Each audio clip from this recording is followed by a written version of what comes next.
Olá, seja bem-vindo a mais um Systems Talk. Eu sou Diego Rangel, diretor de comunicações do Impulse Brasil, e aqui ao meu lado, Gabriel Mendes. Olá, mais um episódio aqui do System Talks. É um prazer estar junto com o Diego. Vai receber nosso convidado de hoje. Bom, e hoje, para apresentar nosso convidado, que é engenheiro civil e de segurança do trabalho pela Unifor, Universidade de Fortaleza. Possui MBA em gestão empresarial pela FGV, trabalhou por 23 anos na indústria de gás liquefeito de petróleo, tem experiência sólida em gerenciamento de fábricas, unidades de armazenamento e engarrafamento de gás liquefeito de petróleo, redução de lead times, gestão de pessoas, com domínio em diversas áreas da engenharia civil, elétrica, mecânica, segurança do trabalho, tem experiência em regulamentação na área de GLP, além de auditorias de qualidade, de segurança operacional e de segurança do trabalho.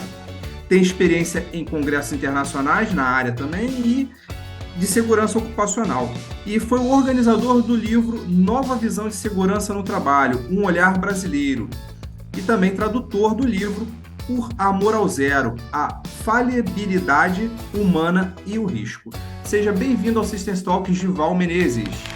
E aí, Diego, e aí, Gabriel, tudo jóia, gente? Muitíssimo obrigado, que honra estar aqui com vocês nesse System Talk.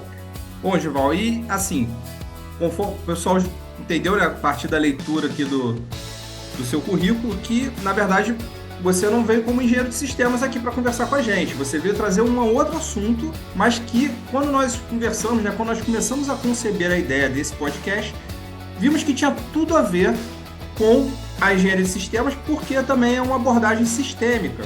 Então, para iniciar, né, a gente sempre, geralmente a nossa pergunta inicial aqui para os nossos convidados é como é que você veio parar na engenharia de sistemas, E aí eu vou fazer, na verdade, a seguinte pergunta. Como é que você veio parar, como é que você descobriu a nova visão de segurança? Essa pergunta é maravilhosa porque, assim, foi verdadeiramente uma mistura de acaso e de inquietação. Na verdade, eu tive passagem, como você leu, aí eu tive passagem por várias áreas, né, dentro da mesma indústria. Até que eu tive muito contato com a área de projetos, muito contato com a disciplina de sistema de combate a incêndio, algo que ainda hoje eu sou apaixonado, e comecei a me interessar, depois de tanto tempo, em segurança do trabalho. E estudei, fui formalmente, fiz a minha formação, pós-graduação, mas eu sempre achei muito estranha, muito cartesiana a forma de lidar com um tema tão diverso quanto segurança do trabalho, né? E isso me incomodava muito. E como a esmagadora maioria de profissionais da área de segurança, o que mais incomoda é quando você vai fazer a análise de eventos, como acidentes de trabalho. No meu ramo que eu trabalhava, que era gás liquefeito de petróleo, né, o nosso país, olha a complexidade entrando. O nosso país, como um país de terceiro mundo, onde nós temos uma infraestrutura muito pouco desenvolvida, os botijões de gás são levados às residências. Quer dizer, eu não tenho, como os países de primeiro mundo, sistemas de gás. E o maior impacto disso é a parte de mãos e pés que é muito machucado na área, nessa indústria, né? Isso me incomodava muito, porque a análise desse tipo de evento nunca me satisfez. E aí veio a pandemia e eu procurando abrir meus horizontes. Então, na pandemia, a gente teve muito tempo trancafiado em casa e eu comecei a estudar e me deparei com um cara chamado Sidney Dekker. Sidney Dekker é um psicólogo é, e ele escreve sobre segurança diferente, safety differently. Um psicólogo holandês que mora e dá aula na Austrália. Um psicólogo holandês que é professor e copiloto. Né? Então, um cara que já é diverso. E eu comecei a ler coisa dele, aí comprei e tal, livros e, gente, então se abriu um novo horizonte para mim de uma segurança diferente, de uma segurança que via, inicialmente, para a gente dar o pontapé inicial, via as pessoas no chão da fábrica, na ponta da lança, na parte mais baixa da hierarquia. Esse cara mostrava as pessoas não como problemas a serem controlados, mas como soluções a serem impulsionadas. E isso me fascinou e eu precisei muito estudar complexidade para entender todo esse movimento, que aí a gente vai entrar daqui a pouco. Muito legal, João. E essa perspectiva, essa fascinação, né, que você mencionou aqui, ela tem a ver com o que é a nova visão de segurança? Você pode explicar para a gente um pouco do que é essa nova visão? Principalmente, né, eu esqueci até de falar que eu sou estudante de área de sistemas na UFMG, e a gente tem até poderia ter até um pouco mais de contato com esse assunto, eu acredito. Mas assim, eu gostaria que você explicasse um pouco o que que é essa nova visão de segurança e por que ela é tão importante na sua visão para esse século, principalmente. Então, vamos lá. A visão tradicional, onde provavelmente você vai ver na sua faculdade, que foi a mesma que eu vi na minha, a visão tradicional, ela é uma visão normativa, onde eu só posso o certo ou o errado. Ou eu estou dentro da norma ou eu estou fora da norma. Então, a segurança tradicional, ela é uma segurança muito de compliance. Tudo isso é muito importante e nós não teríamos chegado aqui onde nós estamos, usando todos os hardwares que nós utilizamos, todos os softwares que nós utilizamos. Nós não estaríamos aqui nesse momento batendo esse papo se não fosse toda a normatização, toda a legislação. Mas acontece que quando você fica preso a esse fato, você começa a ver o trabalho, e aí vamos sair da segurança para ir para as relações de trabalho. Você começa a ver as relações de trabalho, Gabriel, como relações de causa e efeito, relações físicas de ação e reação, como as leis de Newton.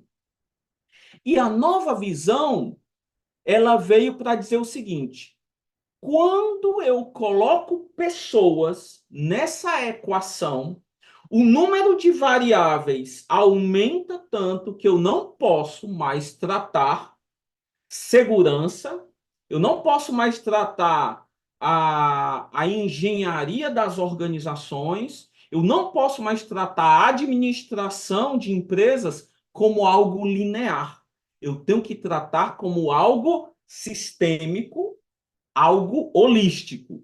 E essa nova visão, agora simplificando, é ter um novo olhar sobre as relações de trabalho, sobre o comportamento das pessoas e, principalmente, o ponto basilar é o erro humano. O ponto inicial dessa nova visão é entender: nós somos falíveis. Nós erramos. Você não pode exigir que dentro de um sistema eu tenha elementos perfeitos. Então, quando a gente tem um sistema de máquinas ou hardware, ou mesmo software, que eu coloco as pessoas dentro, eu tenho um sistema complexo porque eu coloquei uma pitada de falibilidade no sistema. Nós somos falíveis. Então, essa é a porta de entrada, reconhecer a falibilidade do sistema. Ajudei, Gabriel, ou eu compliquei mais ainda? Esclareceu bastante. Eu acho que aí a gente entra de fato na parte de engenharia de sistemas, como que é a relação que a gente da engenharia de sistemas consegue contribuir, né, nessa questão. Não é isso, Diego? Poxa, não, eu achei, enquanto o Juval falava, eu fui tomando nota de algumas coisas aqui, então, corrija-me se eu estiver errado, se eu não entendi, né? Porque eu vim aqui hoje também para aprender, porque Todos eu, nós. não, porque eu tive contato, eu não tive esse contato, como você falou, a gente aprende a visão tradicional da segurança, né? Acaba não aprendendo dessa forma.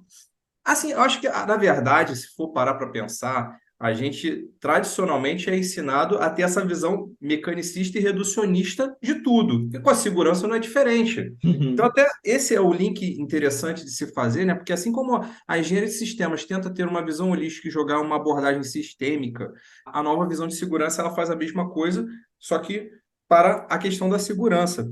E aí, seria correto, Juval, eu, por exemplo, falar que nesse sistema sociotécnico, que seja qualquer ramo industrial, que a segurança ela surgiria como um comportamento emergente a partir do. Fantástico a sua colocação. Nossa, e você já deu um salto, né? Fantástico na nossa conversa, né? Um salto evolutivo na nossa conversa, porque esse é o grande dilema dos profissionais de segurança, principalmente os profissionais oriundos das áreas técnicas, das áreas exatas, sejam eles os técnicos em segurança ou engenheiros de segurança. Eles entendem segurança como algo que é inserido no sistema. Eu entro no sistema injetando segurança na veia do profissional. Essa é a visão causa e efeito. E a nossa visão é exatamente essa, Diego, que você trouxe. A nova visão é a partir de uma relação onde eu, profissional de segurança, reconheço em mim e em todos que trabalham comigo a falibilidade, nós temos que reconhecer que o sistema, que também não vem perfeito, aí o sistema físico, mecânico, se ele não vem perfeito, o homem, ele é o elemento que, ao interagir com o sistema máquina e com o sistema pessoas, nessa relação a segurança emerge. Por isso que a segurança é dita como um fenômeno emergente, né? E aí a gente pode aprofundar, como tem autores que falam que a segurança é um não evento. Por quê? Porque ele é algo que emerge. Tá? Então, eu, como profissional de segurança, dentro de uma nova visão, então, o que é que eu sou convidado a exercitar? Que no meu diálogo com os trabalhadores, eu converse e fale sobre o trabalho, sobre os riscos, sobre as oportunidades de melhoria, e nessa conversa a segurança ela emerge através de ideias, através da experiência, né? Ou seja, da heurística dos trabalhadores. Então, sim, né? É corretíssimo e é muito bem elaborado, né, esse raciocínio de que a segurança, nessa nova visão, ela é um fenômeno que emerge das relações. Juval, quando você menciona pessoas como centro, né,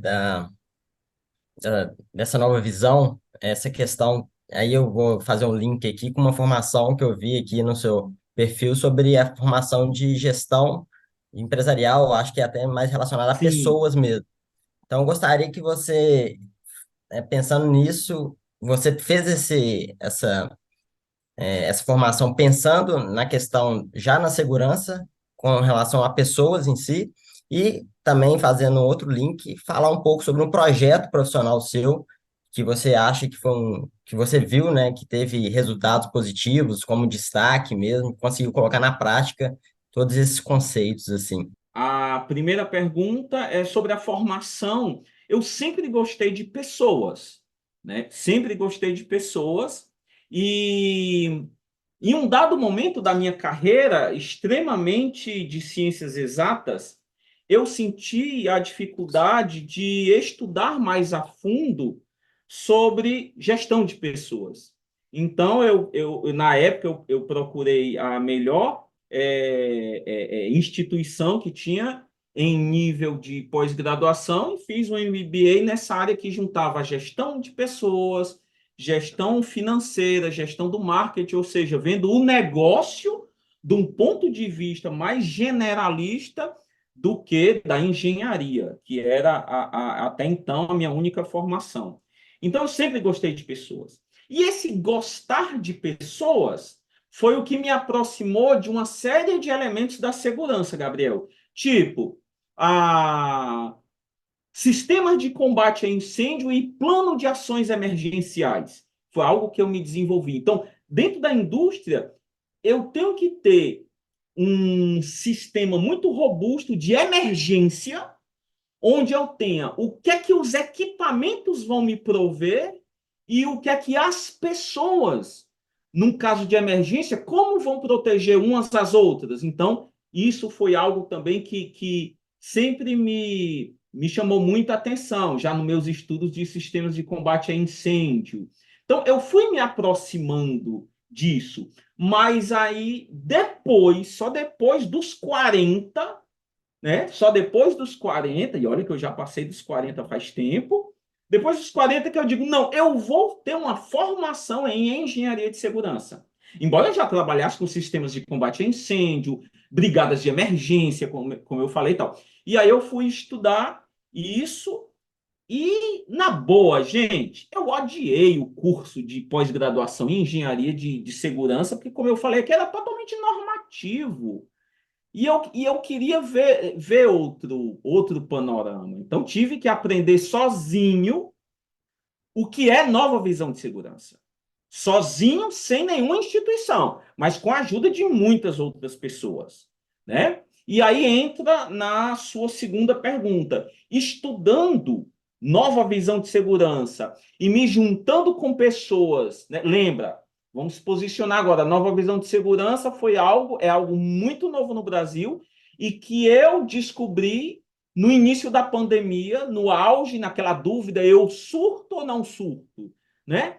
E aí eu encontrei, né, a nova visão de segurança e todos os autores. Eu citei aqui Sidney Dekker, depois comecei a estudar Todd Conklin e outros, e aí encontrei pessoas que estavam estudando tudo isso e pessoas que, posteriormente, a gente se reuniu para escrever o livro, né?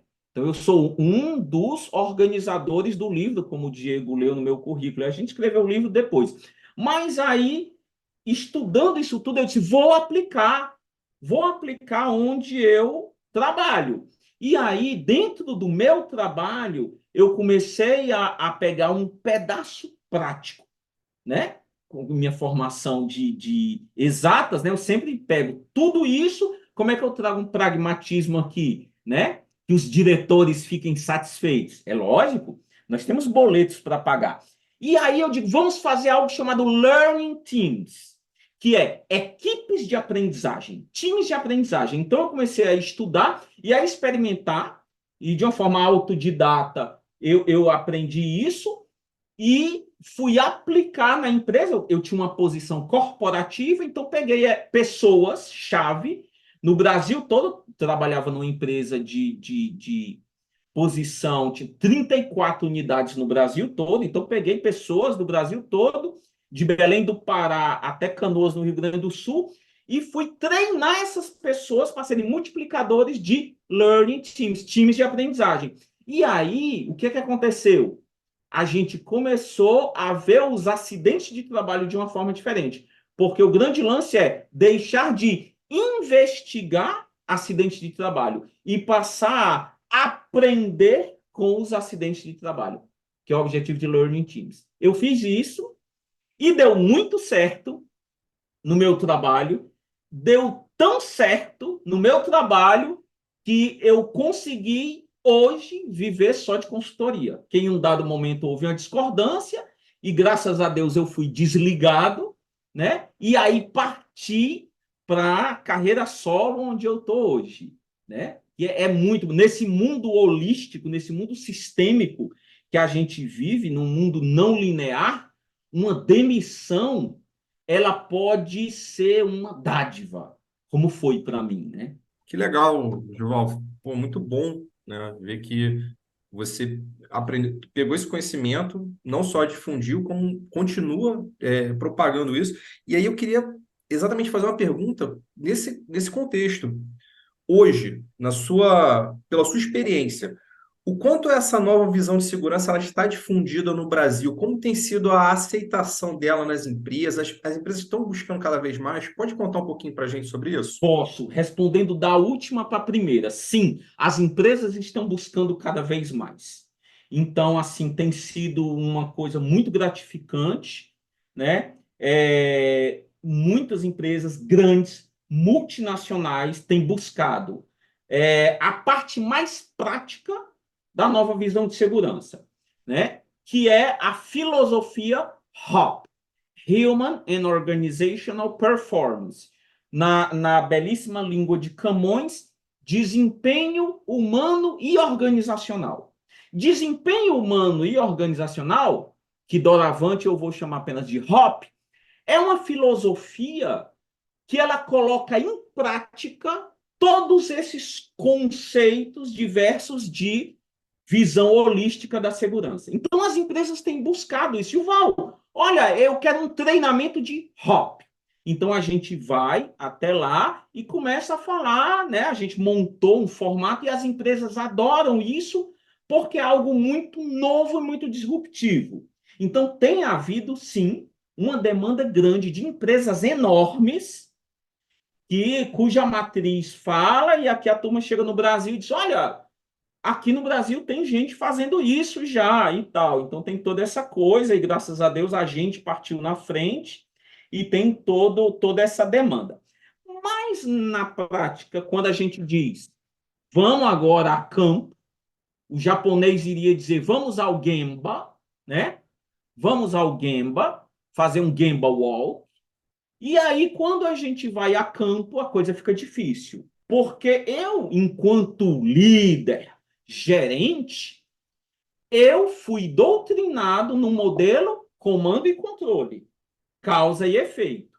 E aí eu digo, lembrem-se, eu digo que a nova visão ela não vê o trabalhador como um problema, ela vê o trabalhador como um solucionador de problema. Então eu já quebro com esse paradigma de causa e efeito, comando e controle.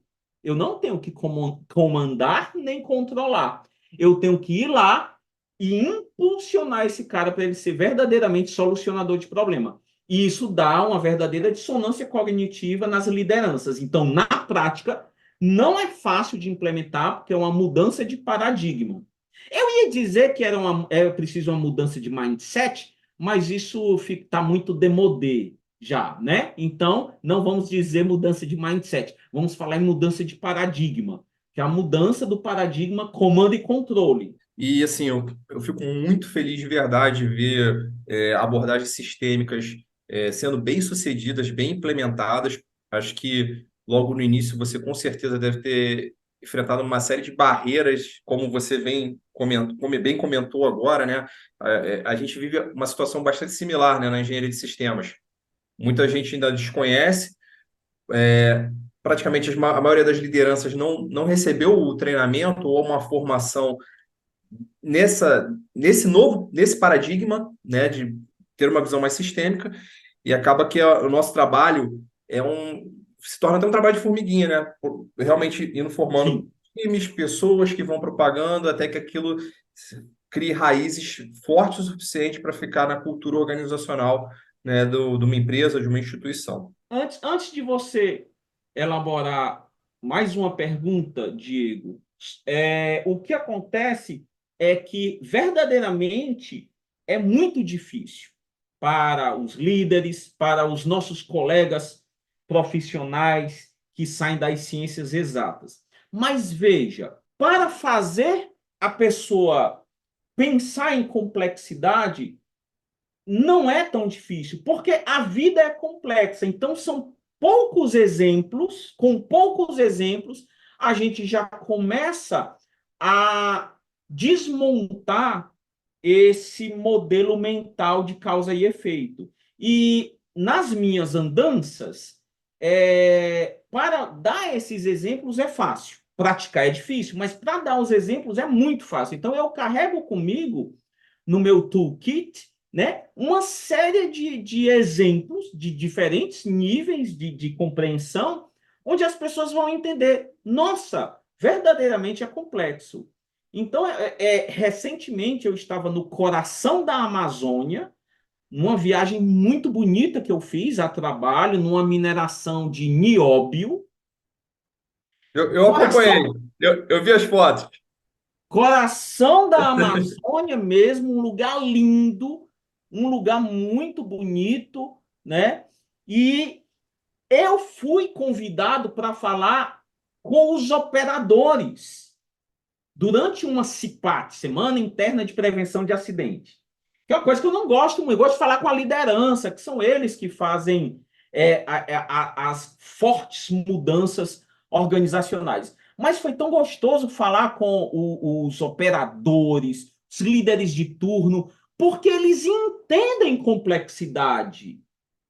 Gabriel e Diego, é impressionante. Quando você traz pequenos exemplos do cotidiano, você mostra uma foto, e eu gosto muito de fazer metáforas futebolísticas.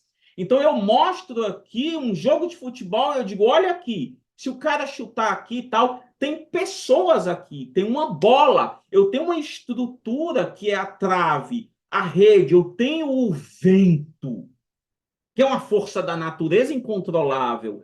Eu tenho uma torcida, que dependendo do movimento é também outra força incontrolável. Eu só controlo o meu chute. Mas então, quando a gente traz exemplos assim, o cara vê que são infinitas as possibilidades. Então, um jogo de futebol é um bom exemplo e todo mundo entende que a nossa vida é complexa. E aí eu trago para o trabalho deles, que não é só chegar numa palestra e diga, prestem atenção, estamos tendo muitos acidentes, precisamos que vocês estejam mais alertas. Não!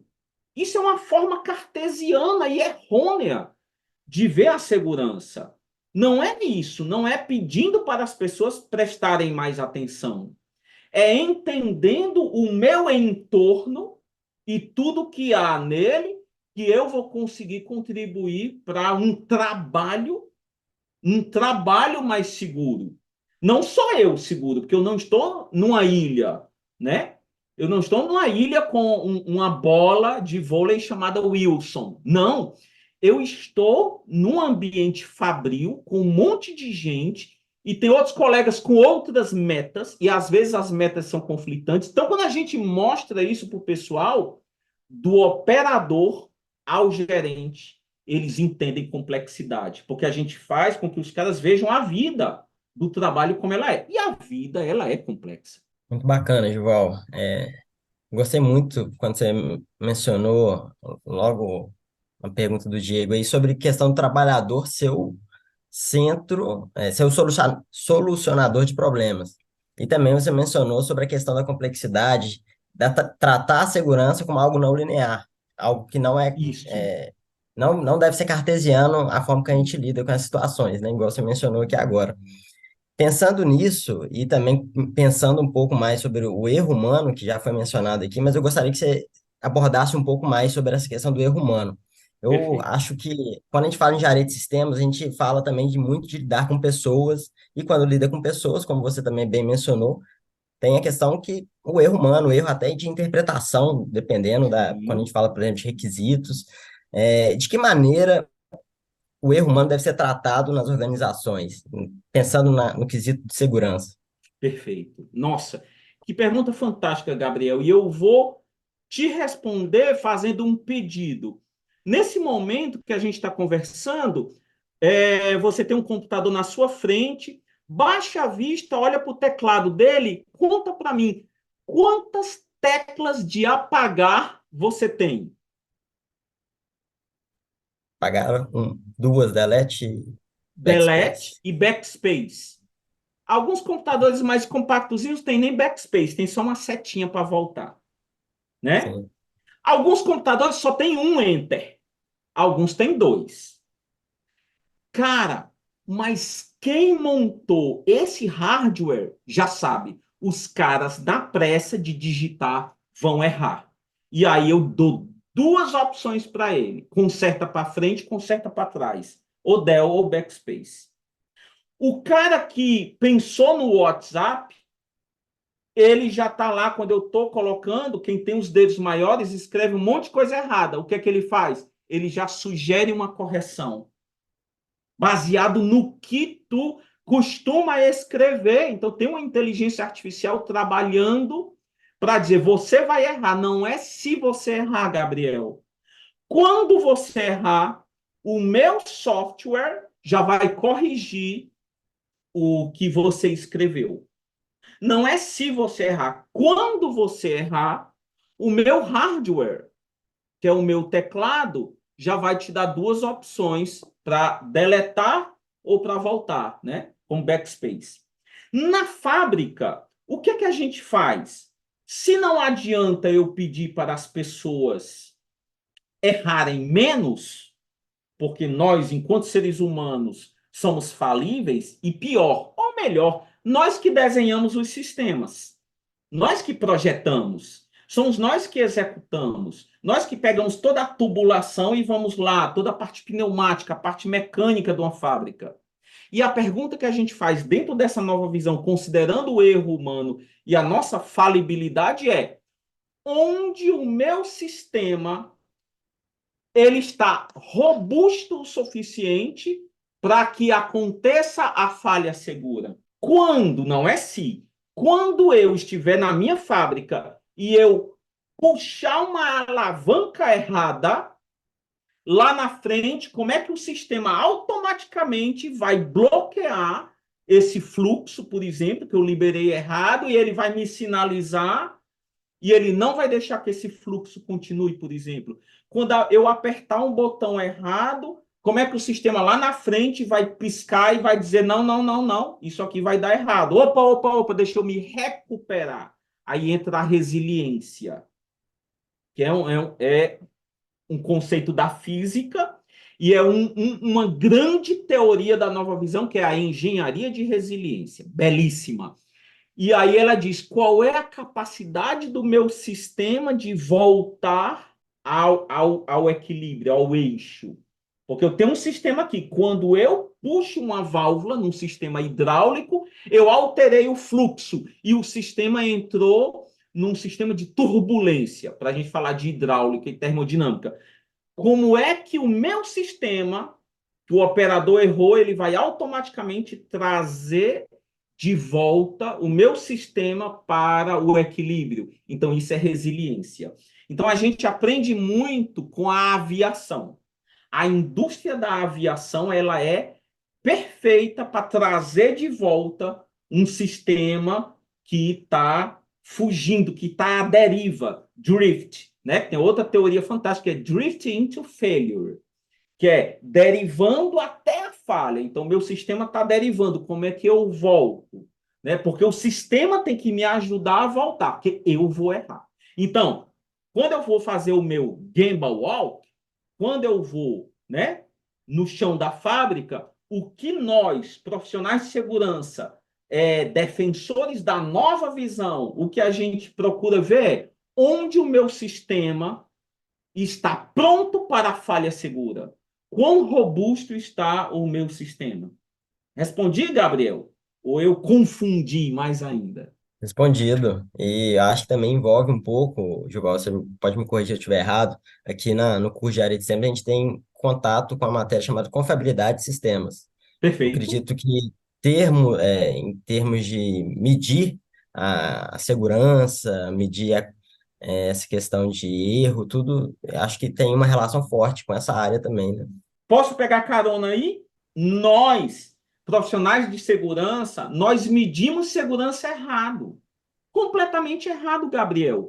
Sabe como é que a gente mede se um sistema é seguro ou não? Pela quantidade de acidentes que aconteceu. Nós temos dois números obrigatórios que eu tenho que informar para o Ministério do Trabalho: taxa de frequência, quer dizer, a frequência que eu estou tendo acidente, quantidade, e taxa de gravidade, que é um pouquinho mais qualitativo, que é Quão grave foi o meu acidente? E aí o acidente grave, ele dá mais dias de afastamento. Quanto mais tempo a pessoa passa em casa se recuperando, pior fica a taxa de gravidade. Então, essas taxas eu estou olhando aqui para o que aconteceu no passado. É um viés de retrospecto, né? E eu não meço confiabilidade aí. Então, a visão tradicional, por uma própria questão legal, ela olha o que deu errado do passado. Mas veja, a história já nos mostrou que nós temos que medir segurança através dessa palavra mágica que você trouxe aqui, que é a confiabilidade. Então, olha só o conceito. Esse grande escritor que eu já citei, chamado Todd Conklin, ele fala que segurança não é a ausência de acidentes. Segurança é a presença de capacidade. Uau! Então, é a presença de confiabilidade.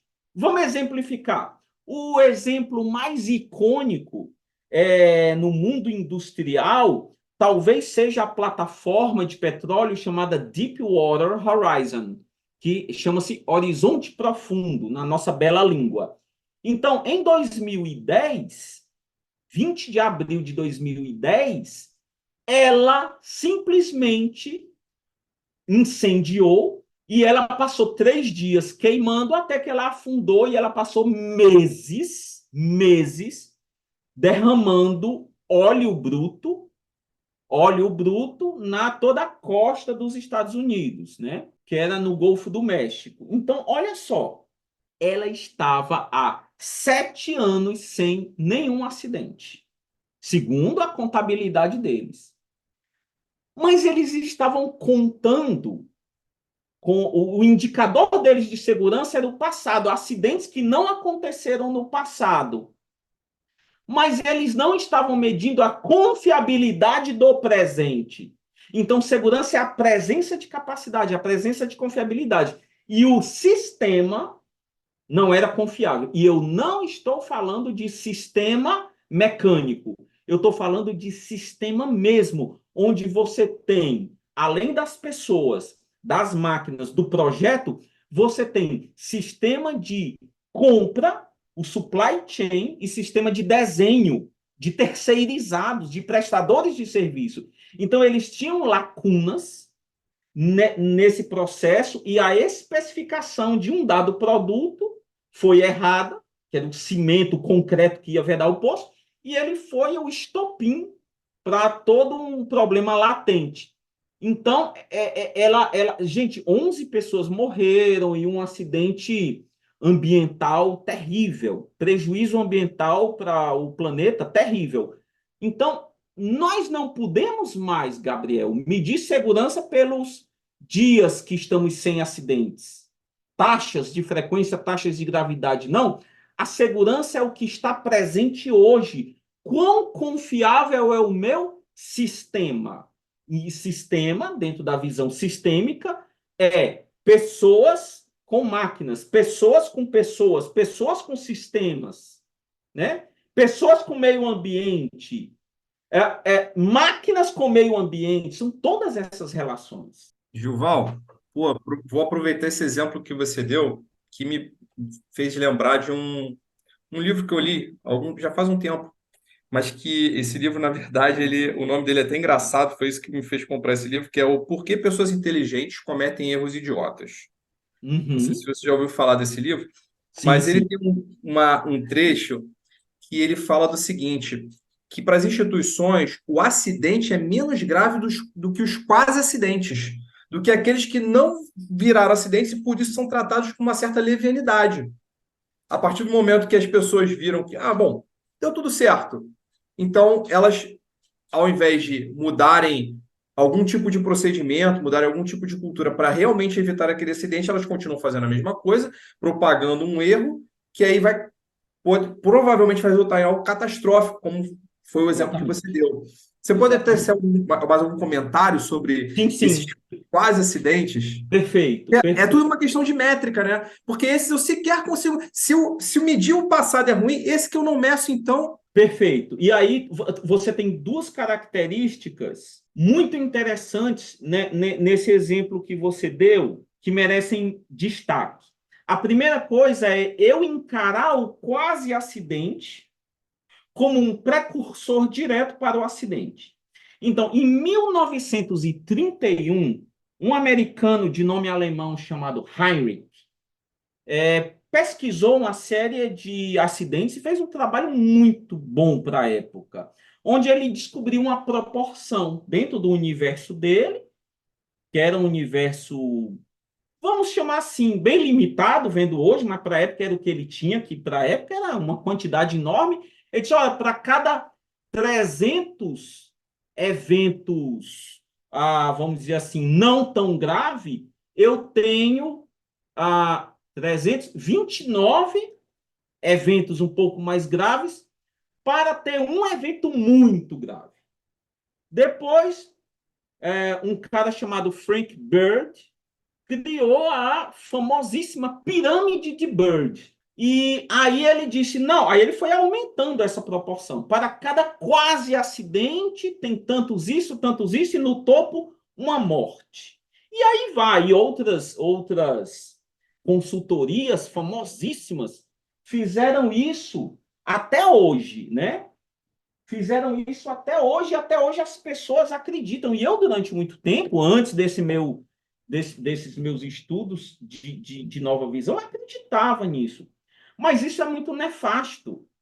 Porque, veja, imagine você o próprio exemplo da Deepwater Horizon, onde teve um incêndio, né? Na verdade, como vazou gás, o incêndio se iniciou com explosão, com 11 mortos e tal. Imagine você a quantidade de quase acidentes, já que eles alegam que não tinham acidente. Então, quantas pessoas tropeçaram e não caíram?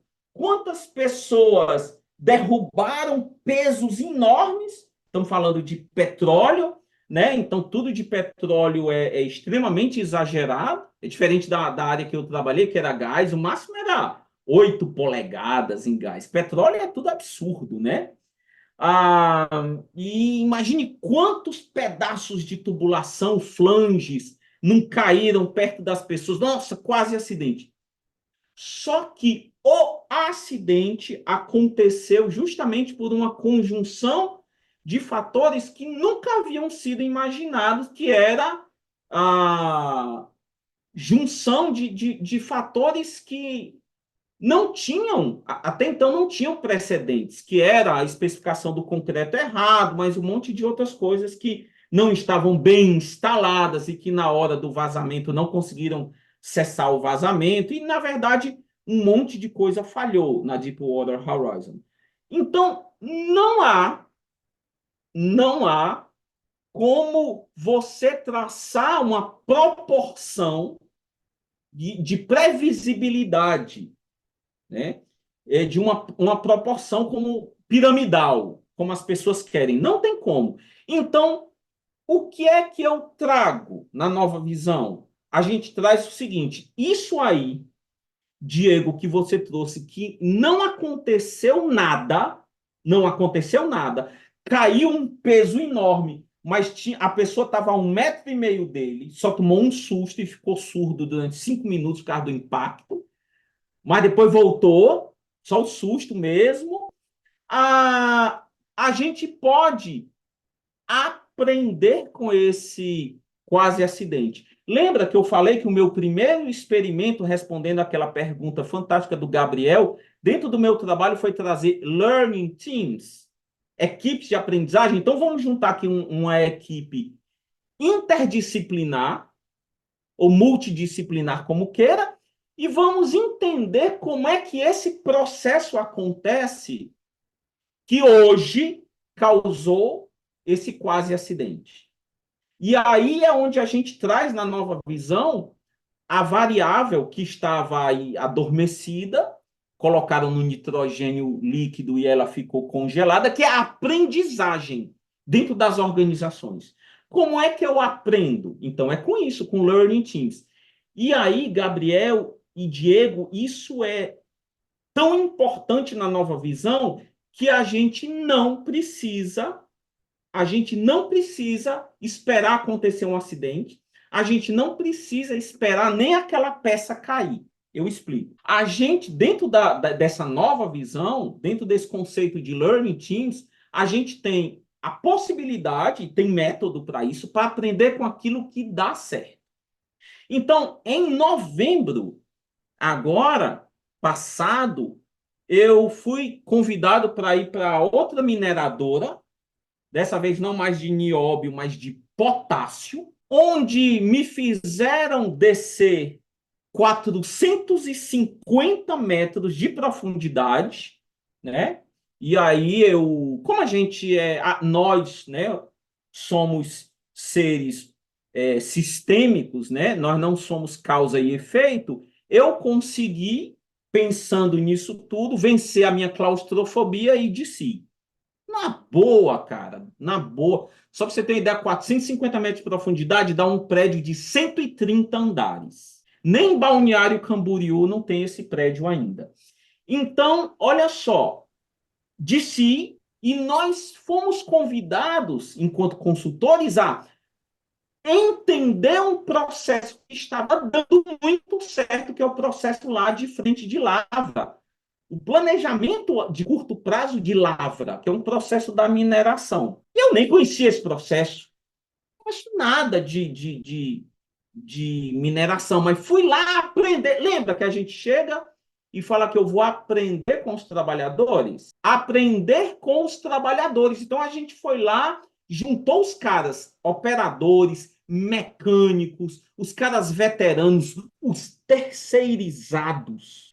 Trouxemos para dentro da sala, depois de termos visitado lá embaixo, fomos para a superfície, trouxemos os caras, tratamos os caras como gente, que nem a gente, tomamos um café com salgadinhos, biscoito lá, e começamos a conversar e colocamos o nosso método aqui. Como é que nós estamos fazendo para dar tão certo? E os caras foram dizer, e olha que não é seguir procedimento, não. Porque nós temos a criatividade, nós vamos além do procedimento. Então, olha só, nós podemos aprender com aquilo que está dando certo. Não precisa ninguém morrer para a gente extrair a aprendizagem do nosso trabalho cotidiano. Muito bom, João. Muito bom mesmo. E pensando na aprendizagem, justamente na aprendizagem, talvez numa formação mesmo relacionada à segurança, eu queria que você falasse um pouco. Eu sou estudante, né, da UFMG, de Minas Gerais, como eu te falei, né, na engenharia de sistemas a gente tem contato com a matéria de confiabilidade, a gente aprende alguns termos, né, ter mais contato com essa questão. E no meu projeto de iniciação científica, particularmente, eu tive contato com a parte de confiabilidade da Embraer.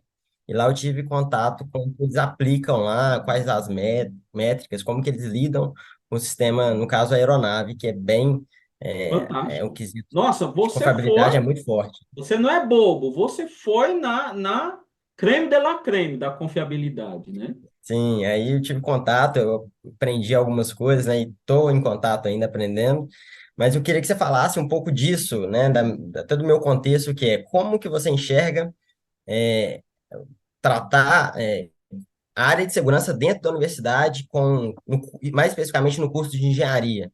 Qual que é a melhor forma de um estudante se aprofundar nessa área, aprender mais, para chegar no mercado. E claro que a prática, ela, eu acho que vai ser fundamental, né? Ver o que realmente é feito, como melhorar, ter contato mesmo. Mas na universidade, como que um estudante de graduação pode ter uma aprendizagem, uma formação melhor, né, no quesito da segurança? O profissional que está o estudante que está na universidade, ele comece estudando complexidade.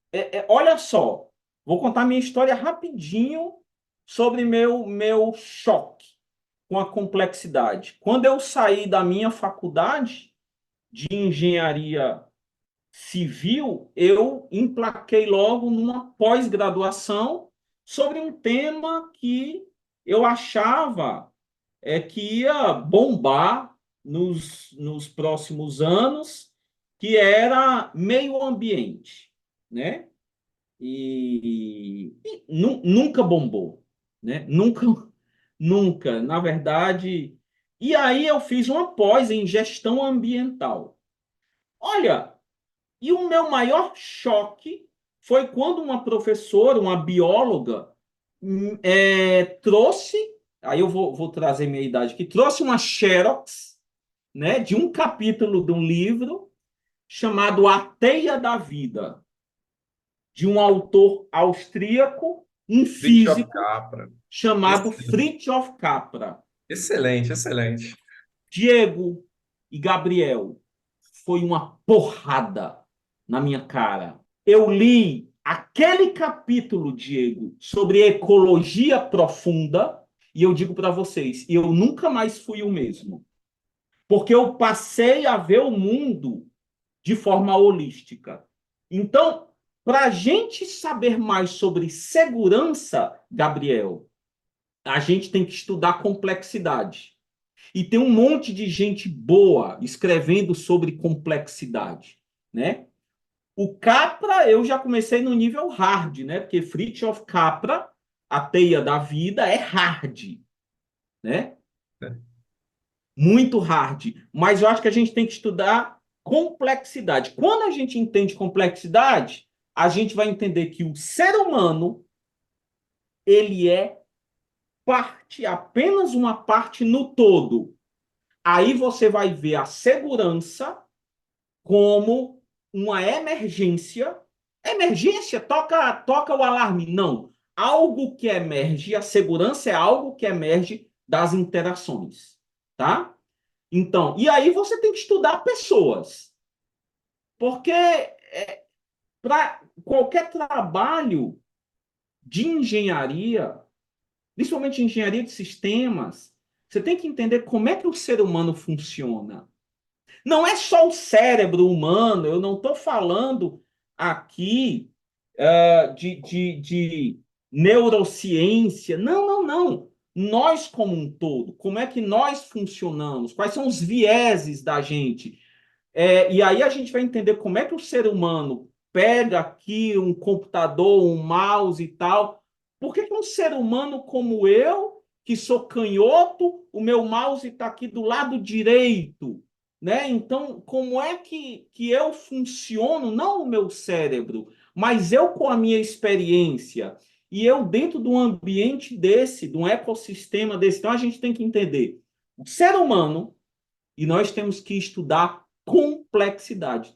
Toda faculdade de engenharia devia ter algumas, não uma só, mas algumas disciplinas de complexidade, que aí a gente vai entender de pessoas e a gente vai entender de segurança no trabalho. A partir de agora eu deixo de falar segurança do trabalho, que é seguir as normas, para falar de segurança no trabalho, que é essa segurança como um fenômeno emergente. Ela emerge das interações. Eu acho que eu não te ajudei, Gabriel. Eu acho que eu compliquei a sua vida de estudante. Acho que você deu a dica de milhões aqui. A verdade é essa, porque eu demorei muito para ter contato com a obra do Capra e, assim, realmente abre muito a mente, abre muito, faz com que a gente realmente comece a modificar a maneira como enxergamos as coisas, né?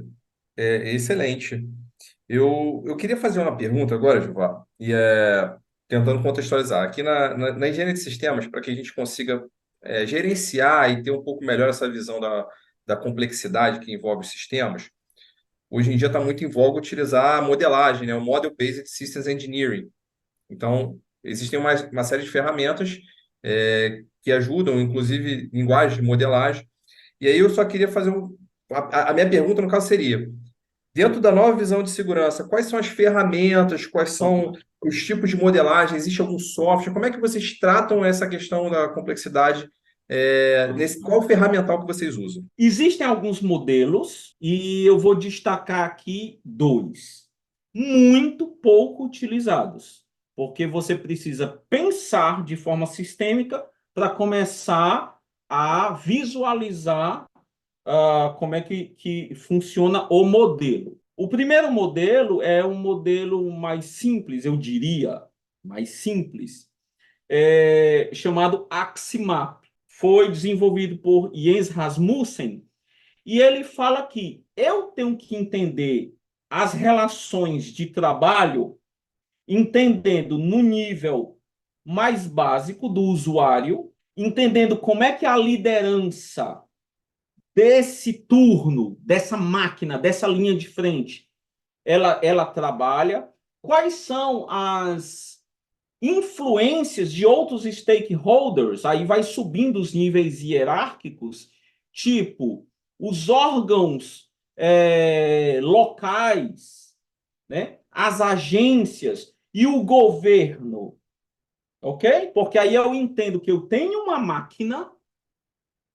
Então, quando eu mapeio nesse Aximap, eu vou ver que eu tenho uma máquina ou eu tenho um processo onde eu tenho as pessoas que lidam com aquele processo. Mas aquelas pessoas, elas respondem a uma diretoria e elas têm, ao mesmo tempo, que seguir normas da prefeitura, do Corpo de Bombeiros Estadual, da Agência Nacional de alguma coisa, né? Então, tem todas essas implicações. Eu tenho que entender também as questões temporais.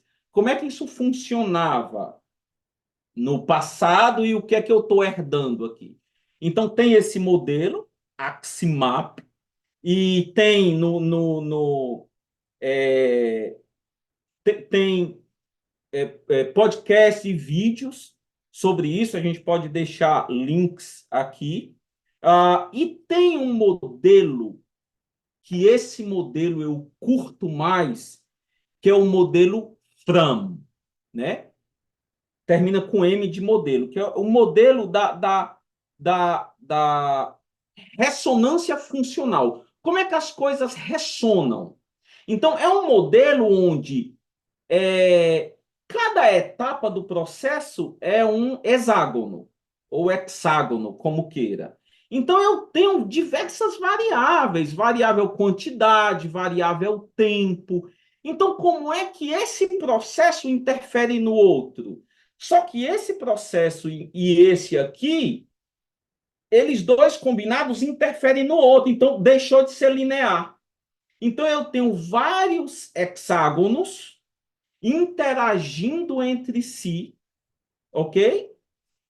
E aí eu consigo ver como é essa complexidade dentro de um processo, seja um processo fabril, seja um processo qualquer, né? Então, o FRAM, que é esse modelo, a gente pode deixar links aqui para aulas com o Fran, onde não vou cometer aqui um pecado, uma das maiores autoridades aqui no Brasil é o professor Josué Eduardo Maia França, um funcionário da Petrobras e um professor de mão cheia que dá aula em várias universidades, inclusive dá aula em Lund, na Suécia, na maior universidade de segurança do trabalho do mundo, em Lund. Então, o professor Josué é uma autoridade brasileira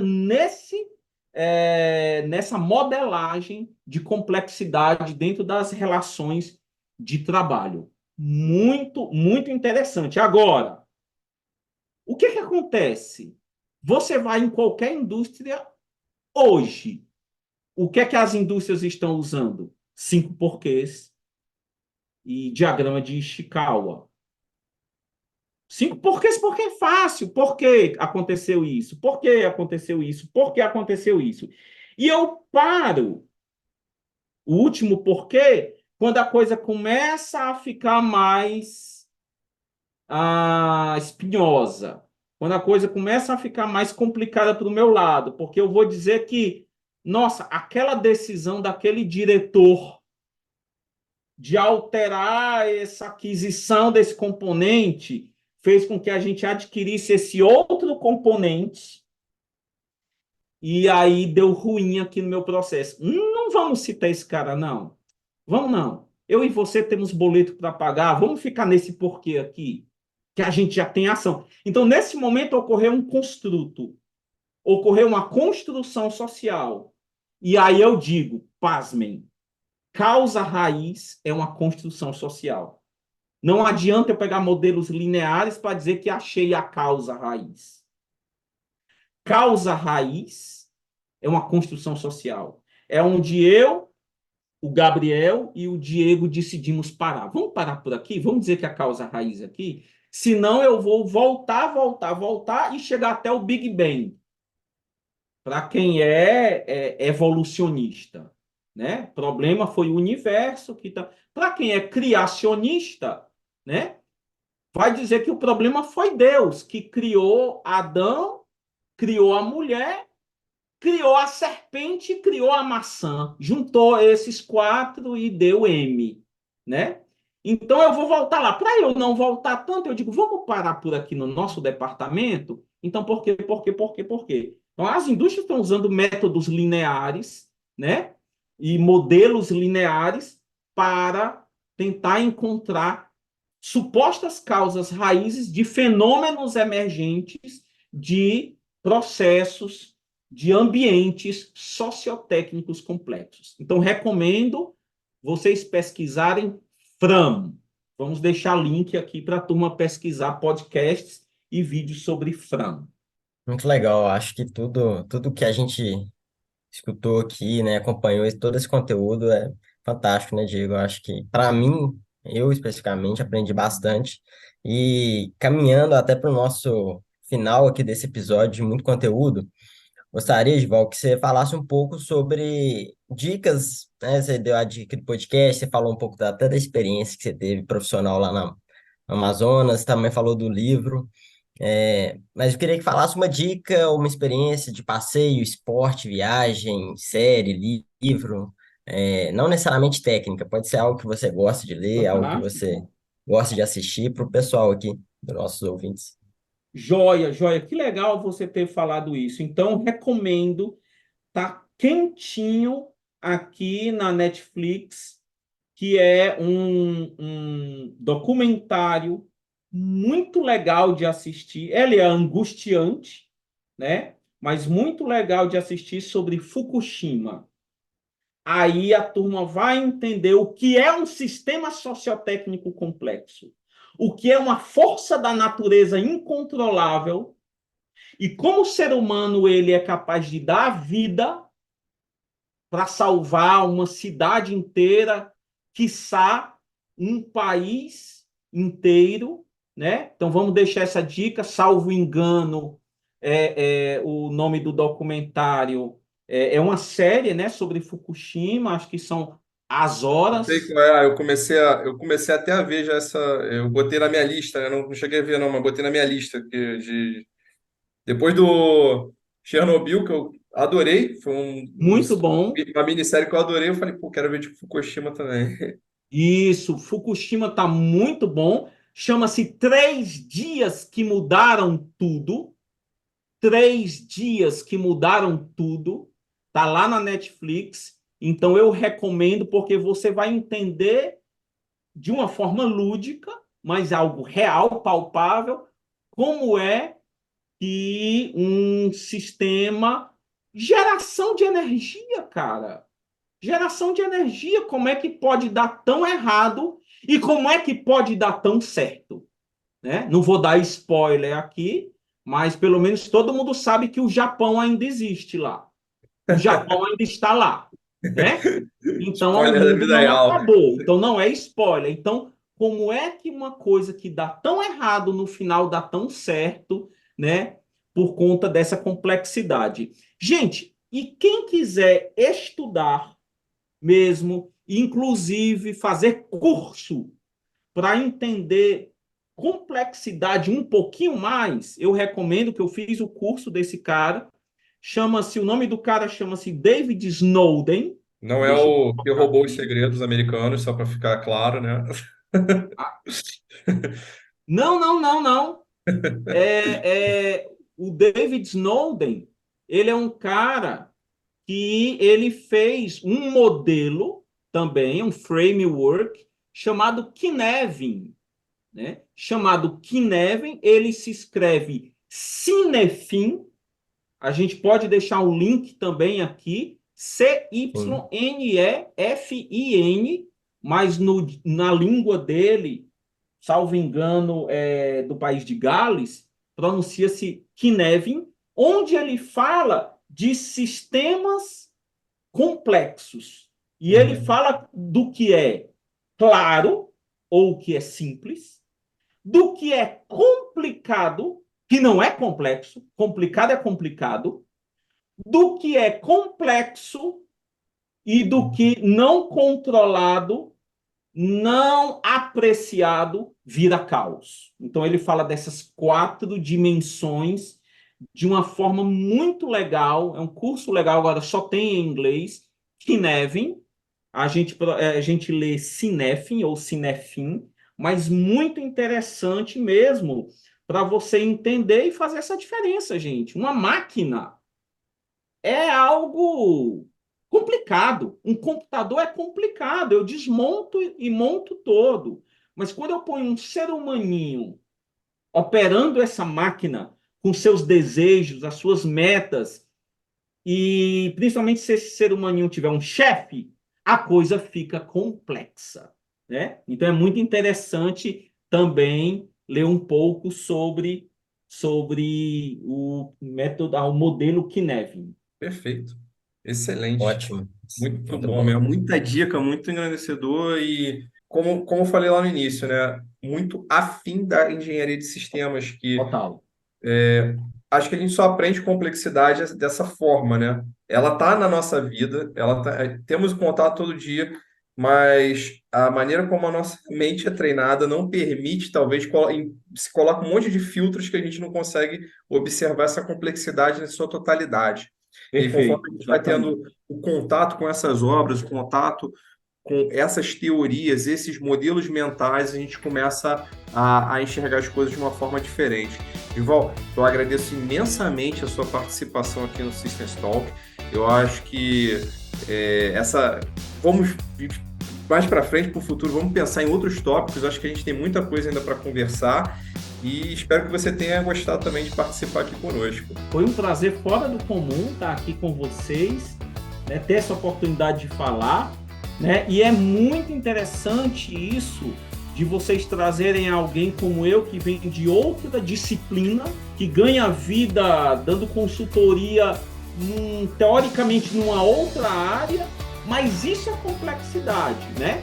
Quando eu sugeri para você, Gabriel, o livro do Capra, que é escrito por um físico, e de repente você vai ler algo que fala sobre visão holística, escrito por um biólogo.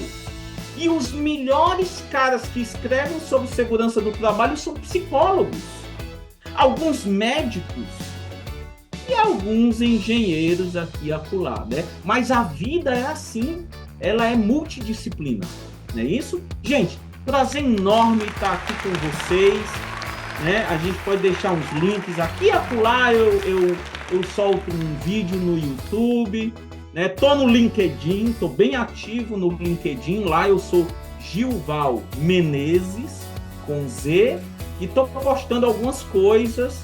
A gente vai colocar o LinkedIn também na descrição do episódio, para caso que as pessoas queiram entrar em contato, fazer talvez alguma pergunta mais direcionada, elas vão ter esse acesso.